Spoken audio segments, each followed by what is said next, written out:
The Spinoff Podcast Network. K-pop to me means more than just listening to music. It's learning to be myself. The Spinoff's new documentary, K-Pollies, follows 3 Pacific youth obsessed with K-pop. In a one-off documentary, see what they've found in Korean pop culture and how they bridge it with their own. When you start dressing, looking different, everyone side-eyes you. But in K-pop, they're just like, no, like celebrate yourself. Watch K-Pollies today at thespinoff.co.nz/videos. Made with the support of New Zealand On Air.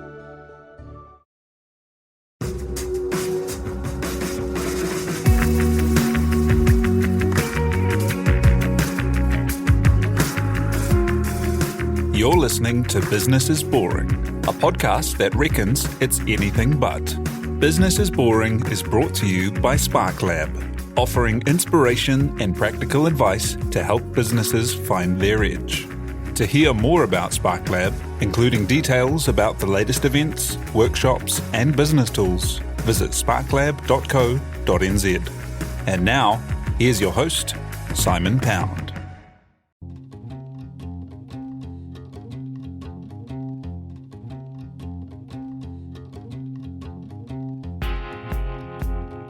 You're listening to Business is Boring, a podcast that reckons it's anything but. Business is Boring is made by the Spinoff with help from Callaghan Innovation, New Zealand's innovation agency. Here's your host, Simon Pound. 40 minutes south of Auckland, you'll find the Clevedon Farmers Markets on every Sunday, with a bustling collection of local growers, farmers and artisan food suppliers. And while all of this is a firm favourite now, it wasn't that long ago it was nothing but an inkling in the mind of today's guest. Helen Dorresteyn had seen the trend towards farmers markets overseas and thought we should be able to do that here too. She went around the neighbourhood, got support from the locals and set up the farmers markets. However, there was one thing she couldn't find: a great local cheesemaker. So her husband, an industrial electrician, decided to put his hand up to fill the gap, and they thought they'd try to make that lovely buffalo cheese they'd so enjoyed in Italy. How hard could it be? Well, quite hard as it turned out, but very rewarding. Since creating the Clevedon Buffalo Company, they've gone on to win multiple awards, become a mainstay in our best kitchens, and one of the anchors of the still thriving Clevedon markets today. To talk making things happen, the journey, and cheese, co-founder Helen Dorresteyn joins me now. G'day, kia ora, good morning. Good morning, Simon. Hey, so tell me, it started first with the farmers market. How did that come about? What were you doing before that? Well, I was an art teacher at Papakura High School, and I had a family and couldn't job share at that point and didn't really want to relieve because I liked my little class of kids. So I needed a kitchen table business I could work around my children. We took the kids away before Hugo started school around the South Island and ate from all these wonderful country markets. Came back to Clevedon. I was growing a bit of stuff, couldn't find good produce, and couldn't sell my spare produce or get rid of it all. And I thought, bingo, I'd seen farmers markets overseas and we didn't have one. And we were this wonderful rural community right on the edge of Auckland. It seemed like a no-brainer. How did you go about setting it up? Because, it takes land, a whole lot of people to all be organised, get the word out. What was the journey to make it happen? Well, at the time, I had, I think, about $10,000 saved up because we needed a new kitchen. And so we've still got the same kitchen.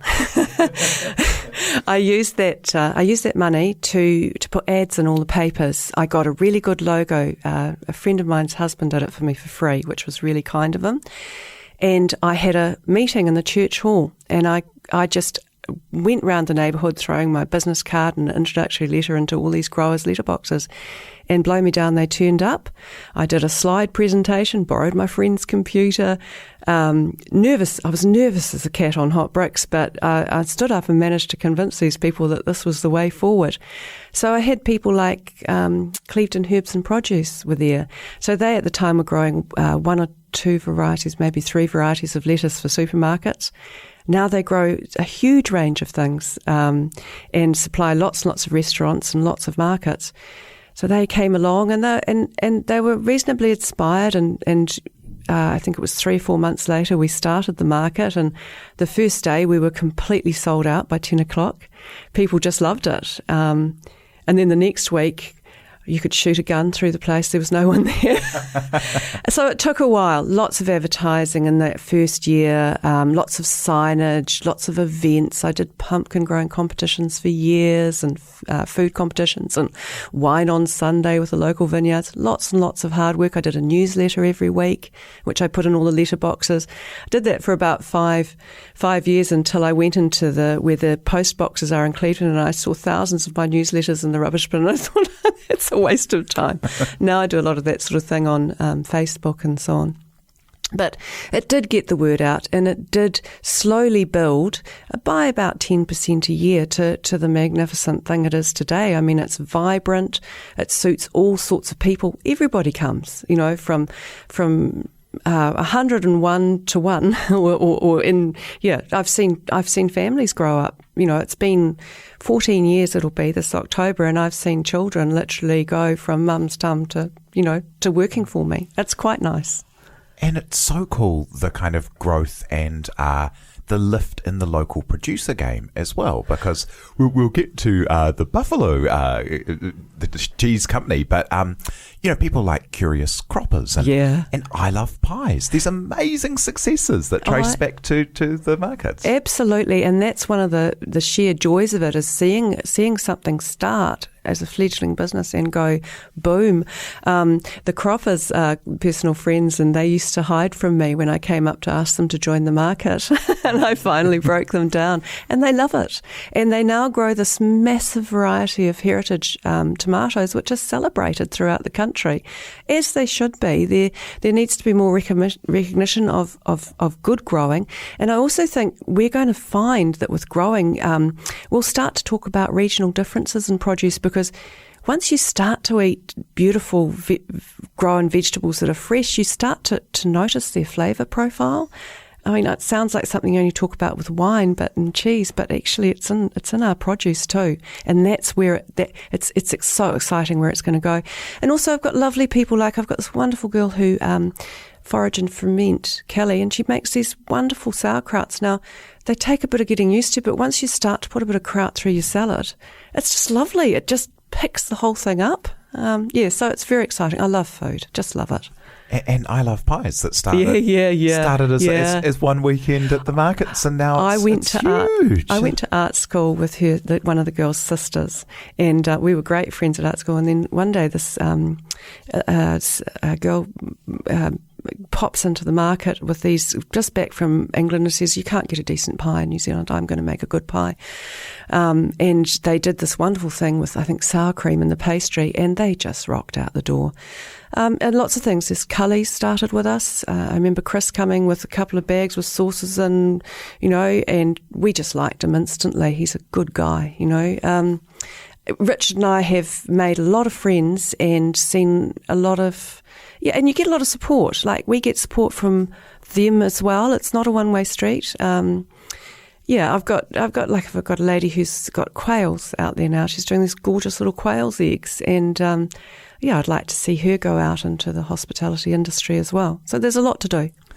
And over that, so we've kind of jumped forward in the years, but right back at the beginning, at the same time that all of these amazing businesses have grown from having that connection with customers and being part of the food scene, right back at the beginning, you found you couldn't get a cheesemaker then. No, I had one at the beginning, but it was rained, they wouldn't show up. And to get that market going, I needed the cornerstones of a good meal every week. How I did that actually was I bought all my food at the market, so my kids, they didn't have chicken for 2 years. It was a rough ride.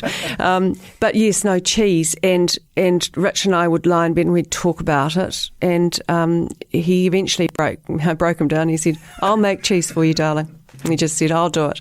And then we thought about it a great deal, and we thought, well, you can get great goat's milk cheese, great sheep's milk cheese, great cow's milk cheese in New Zealand, but you can't get buffalo. And we also knew, because we'd been to Italy, that buffalo cheese, mozzarella, needs to be fresh. Fresh buffalo mozzarella, fresh ricotta, there's nothing quite like it. And you can't import fresh buffalo cheese. You just can't do it. So for us, that was the key ingredient to being able to make a success of it, to have the actual fresh buffalo milk in New Zealand. Yeah. Were there many buffalo around? Well, I believe MAF bought in a whole lot of swamp buffalo, which is slightly different in the 70s. They were looking at, 70s or 80s, they were looking at meat production, because buffalo meat's really good. But there were no milking buffalo. We bought the first milking buffalo into the country. So yeah, there were buffalo, but not our particular kind. And is that the kind of thing you find out once you decide to start making buffalo cheese? Oh, there aren't any buffalo. Well, we got online. We worked out that we needed these Mediterranean riverine buffalo. And then we started Googling, and we came across a guy called Buffalo Bill in Darwin who had crossed swamp buffalo in the Northern Territories with purebred Mediterranean riverine buffalo. And so we got in touch with him, and within 2 weeks we were flying to Darwin, which was just so strange to be in Auckland 1 minute, and Darwin's quite different and so far away, and quite interesting. It's like a whole different world. There's a quote, and I wonder if it's true, attributed to Paul Keating, where he said that the best way, while he was Prime Minister of Australia, the best way to see Darwin was from the plane on the way to Paris. Yeah, oh gosh. It's fascinating. The thing about the place is that for half the year it's dry as anything, and in the other half of the year it's flooded, and you've got grass taller than you. And full of crocodiles. Yeah, well, we got there and Bill said, I'll meet you at Adelaide River and get a four-wheel drive, and we couldn't afford one because a big four-wheel drive there was so much to rent. So we got the old Ford Fairlane, cruised down to Adelaide River, which was just a dusty old shop with a whole lot of old diggers sitting outside smoking and drinking in a swinging fly screen door, and there's Bill, and he was this hunched up little nut brown wizened old boy with a cigarette hanging out of his mouth, and he was just charming.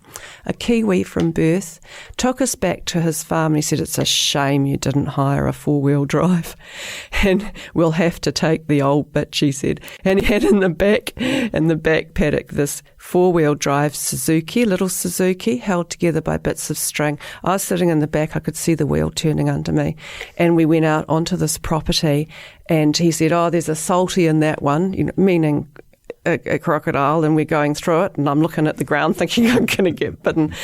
And then we started to see all these bent 44-gallon drums and gates and so on, and it was his buffalo playing. And we got to this incredibly feral herd of buffalo, and I just looked at Rich and said, I'm not milking them. They were massive, and they were not tame or domesticated. And anyway, long story short, we ended up buying 5 of Bill's. Yeah. At that, you didn't think, maybe sheep milk. Sheep milk sounds like a good idea. Well, there's an issue with that. My husband's 6'7". Okay. He's not going to milk sheep, Just wasn't going to happen. No, Bill fortunately introduced us to a guy called Barry Lemke, who then was heading up the Northern Territories government's buffalo project.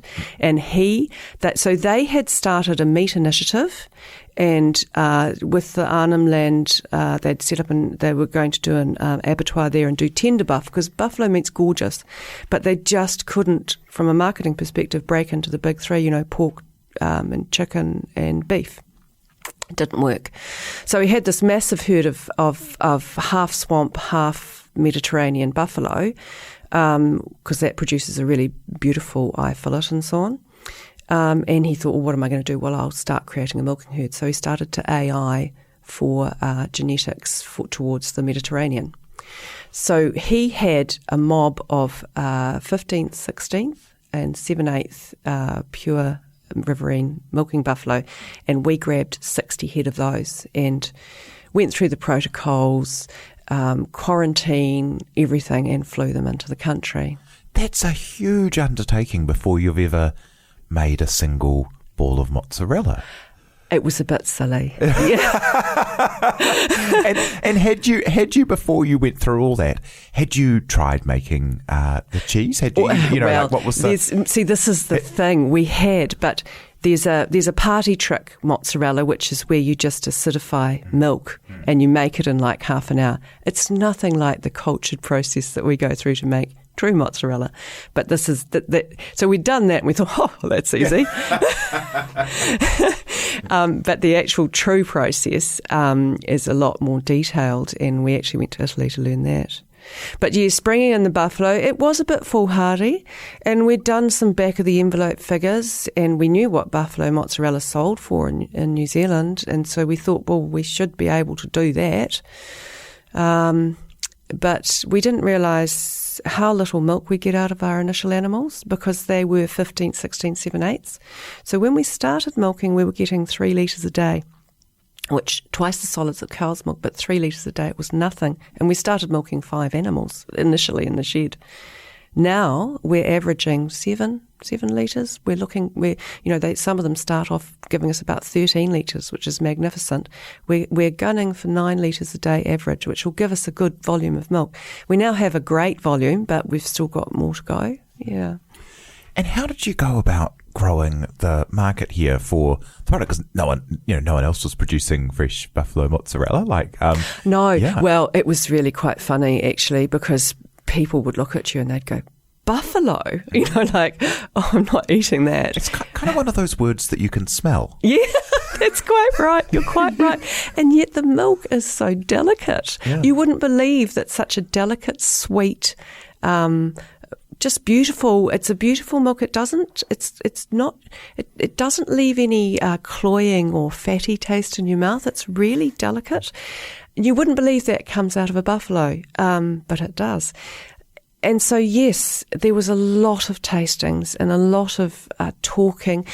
I had some really good help from people like, the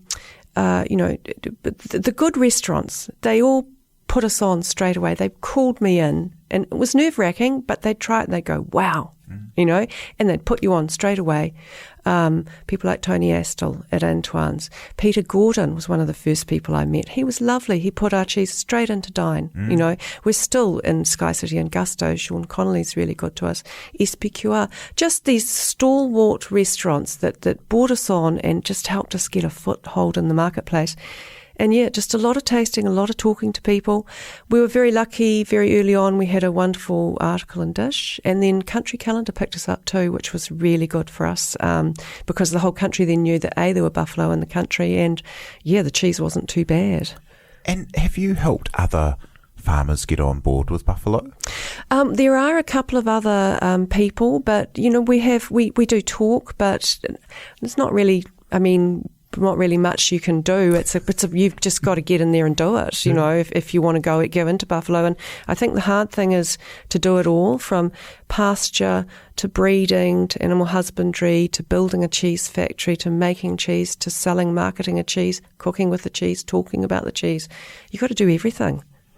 Did you come from a farming background, Helen? No, but and Richard as well? Or? No, neither of us. Well, so doing all that without any farming background? Well, yeah, but we were practical. Richard's parents grew tomatoes in Taupo, and one of his mum Top's favourite stories was that Mr. Watty used to come to her for his tomatoes, for his batch, Yeah. So she said the roller used to pull up the driveway and Mr. Watty buying his tomatoes. So Richard had a growing background, and both my sets of grandparents were wonderful growers, and I just loved being outside from a very early age. And when I was a child, Dad and Mum looked after their cousin's farm in Paparoa, and that was the best holiday I ever had as a kid. They had a little farm dog, and he was mine. I had a pair of gumboots, and I was just out the door every day. And I think to be working on the land and working with animals and growing, it's a privilege. It's wonderful. Did anyone tell you along the way, question your sanity and choices in deciding to take on such a big challenge? Yeah, some people thought we were a bit bananas. I think a lot of people thought we'd fail. They thought we were very idealistic, and we were. And And people would always say, "Oh, how the business is going," like in a funereal tone, like everything's going to be coming down on your head by now, isn't it? But that stopped. That stopped after a while. People are happy for us, I think, and as we've grown, of course, we've involved more and more local people in our businesses, and that's really nice. So, as the business grows, you've got other people around you that are a good team, and so you just get stronger. Were there things that were harder than you had expected them to be? Financially, very stressful. The thing to do is you just don't spend money on silly stuff. You go home, cook a good feed, and enjoy that. Time, not much time. So we didn't have much of a social life. We spent it with our kids if we had spare time.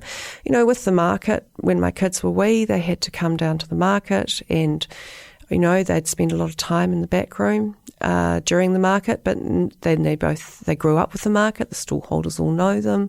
They worked at the market. They've watched them grow, so it wasn't such a bad thing. We had nights where we'd have a failed cheesemake, and the kids, I'd have to pack them in the car and put a mattress in the office and make cheese all night. You just had to do what you had to do. They're okay, I think, so far. There's something amazing about growing up seeing your parents making things happen, I think. I think so, and I think the kids are quite proud of what we've done. I don't know if they'll be involved in the business. I've kept that completely open. They have their own choices to make in life, and I want them to just do what they want to do. Yeah, but they've certainly been on board. They've seen us stressed, but that's reality, isn't it? Yeah. What scale is the business now, and what are the plans next? The plans, we've now got more inner peace than we've ever had. It's at a point now where we've got a good team. As I said, we've got a good range of products, and we're poised to grow into the next level. I think for Richard and I, we've always had a dream of owning our own farm.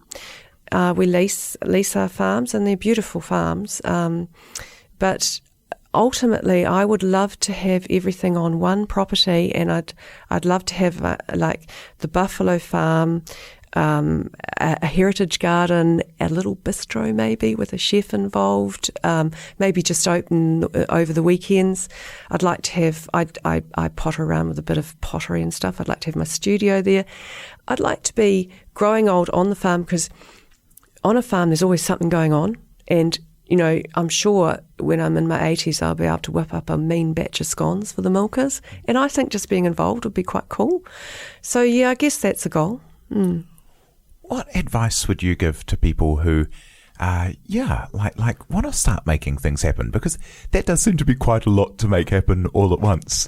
The markets with all those moving parts, and also starting something so new with the cheese in the country. But what's the kind of thread that can help people make things happen like that? I think you've got to be prepared to do a lot of stuff yourself. Like you can't send out the laundry. You've got to do everything yourself. Save money where you can. Back yourself. And if you run into a roadblock, just pause, take a deep breath and think about it, because there's always another way around things. So I guess having some tenacity, backing yourself, and if you get free advice from someone who's done a startup, who's built a business, listen to them. Don't listen to them, because they know it's all the same processes, just in wearing different overcoats. I think back yourself, and don't spend money on silly stuff. Spend it on the things that matter, and be prepared to be in for the long haul. And if there's two of you, one of you should keep your job for a little while and keep the money coming in, because you're not going to make it straight away, unless you're one of those people that somehow seem to be blessed with the Midas touch and invent some internet thing that makes millions overnight. I don't know anyone like that, but it does seem to happen. Yeah. And with these two 15-year overnight successes. That's the one, yeah. They've both become like the Clevedon Farmers Market is kind of part of the culture of Auckland now, and the cheese especially is such a mainstay in food here. like such kind of successful things to have created. Like, how do you define success? It's an interesting question, isn't it? I think it's a really hard one to answer, but for me, with terms of the business, it's sustainable.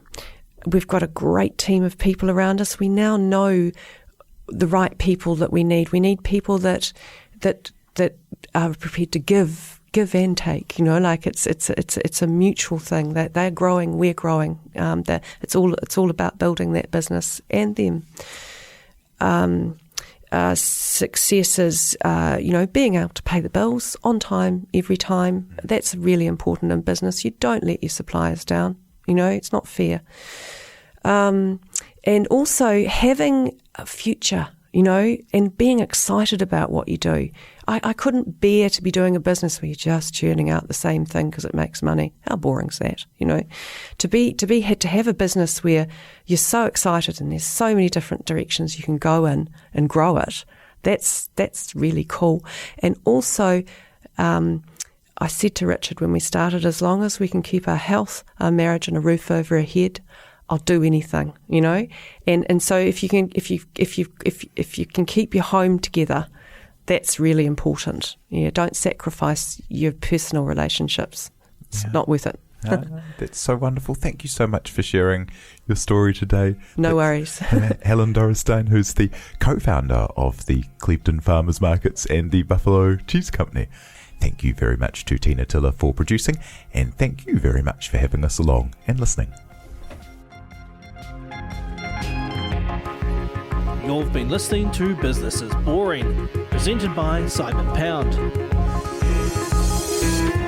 And brought to you by the Spinoff and Callaghan Innovation.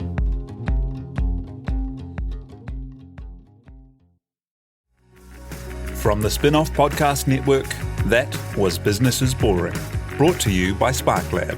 Make sure you're following Business is Boring wherever you get your podcasts. And for more information on SparkLab, visit sparklab.co.nz.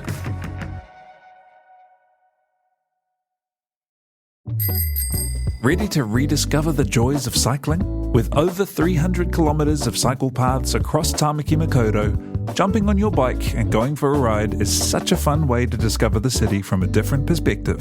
Cycling is getting more and more popular across Auckland, so now's a great time to join the hype and give cycling a go. Head to at.govt/cycling to find your nearest cycleway today. The Spinoff Podcast Network.